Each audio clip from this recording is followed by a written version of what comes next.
Flank steak tacos on the Pit Boss. Let's get it. First, we're gonna get started, as always, with some bacon up.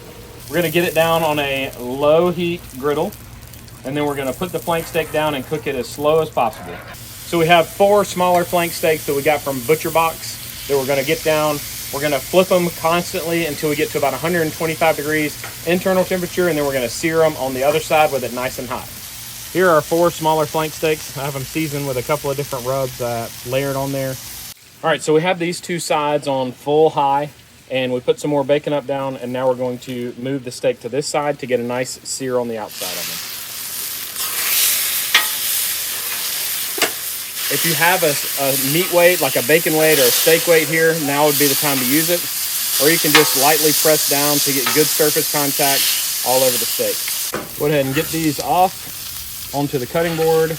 Here's what your steak should look like with that nice pink center and the char on the outside. We wiped up some of the meat juice, and we're putting down some clean bacon up here.